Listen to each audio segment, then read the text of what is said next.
Good morning, everyone. We are continuing the words of the Horowitz Chaim in the Sefer Mitzvah HaKotzar, and this is Mitzvah's Leisase, the negative commandment, Lamed Beis, number 32, Shelo lahareg nefesh, not to kill a living human being. Shenema, like it says in the Yeseres Hadibas in the Ten Commandments, Lo yisirtzach, you're not allowed to kill, you cannot murder. V'hahareg nefesh b'mezid, someone who kills b'mezid, which means deliberately, you have premeditated murder we're talking about over here. You know exactly what it is that you are doing. Misasai b'sayif, the person who is the murderer is going to receive the death penalty as well, and he's going to be executed by sayif, by the sword, which is really decapitation. He's going to meet his end in such a way. However, if you didn't kill the person with your own bare hands,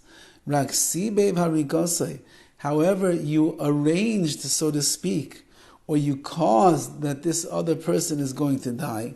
Let's say that you didn't do something with your hands, but you made it in such a way that this person fell into the trap of death, and therefore you are the one who is the cause of his death. Eina b'misas bezdin. Bezdin cannot, the court down here in this world, cannot convict you as a murderer because you're only a causative effect of that murder.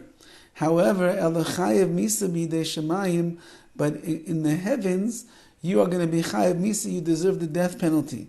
Which means that HaKadosh Baruch Hu will find one way or another to get you back for that which you have caused. Whether it will be here in this world, or whether it will be in the world to come, HaKadosh Baruch Hu is certainly going to take retribution for a person that brings murder and death into this world. Because, as the Horowitz Chaim explains, Hama'abed nefesh achas mi Yisrael.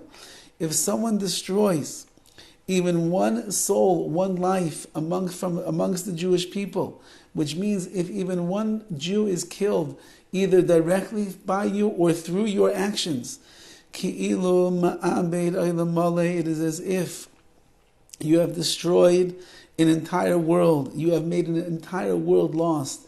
Since that every person is called an olam katan, we are a microcosm of the entire universe inside of us. That means just as HaKadosh Baruch Hu created a world with so much potential and so much strength and so much might and so much glory of the Shekhinah and so many opportunities in this world to be able to serve Hashem and perform His mitzvahs, and for a person to cleave to the Ribbono Shel Olam, a person who is a olam katan, a small microcosm of the world, that means that we have all the powers of gracious of creation inside of us, all the potential that HaKadosh Baruch Hu put into the Bria, into this magnificent universe that He made. It all exists in us. And what a human being, what a Jew could accomplish in a lifetime, 70 years, 80 years, 90 years, it defies all imagination. He can build, he can create, he can make people's lives better, he can be Meisiv, he can add Kedusha to the world, he can make organizations that will bring kindness and chesed and relief to those that are in need. He can bear the burden of another person. He can bring Torah into this world. His tefillos, his prayers can shake the universe, what he does. And therefore, if a person, Chalila, will kill even one human being, one Yid will die as a result, either directly of my hands, or the gun, or the like, or because I set up the events in such a way that it brought about the death of this person, you have destroyed an entire universe. As a result, you pulled out the plug from all the potential that neshama had to be able to perform in this world. That is devastating and destructive. Hama'ametz im yetzias hanefesh. And then he writes over here that if a person is on his deathbed, and he's what's called the goises, which means he's in the midst of dying, and you see as his nefesh, as his soul is leaving his body, you decide that it doesn't look nice, his eyes should be wide open, you close his eyes. And at the moment that you close his eyes, you just a little bit take away some of the life force that is in him, and he dies even a second earlier than he would have had you not touched him. You are a person who has spilled blood. You're tantamount to a murderer because you took away one breath of life. That's what the Horowitz Chaim is teaching us. Every breath of life that a person has is precious and is valuable.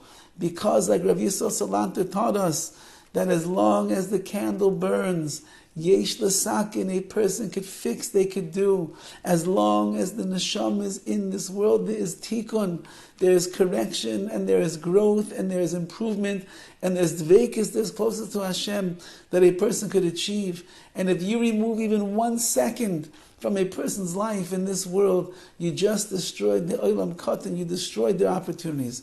This is something that applies everywhere, all of the time, with men and with women, how careful we have to be with the sanctity of life. Have a wonderful day.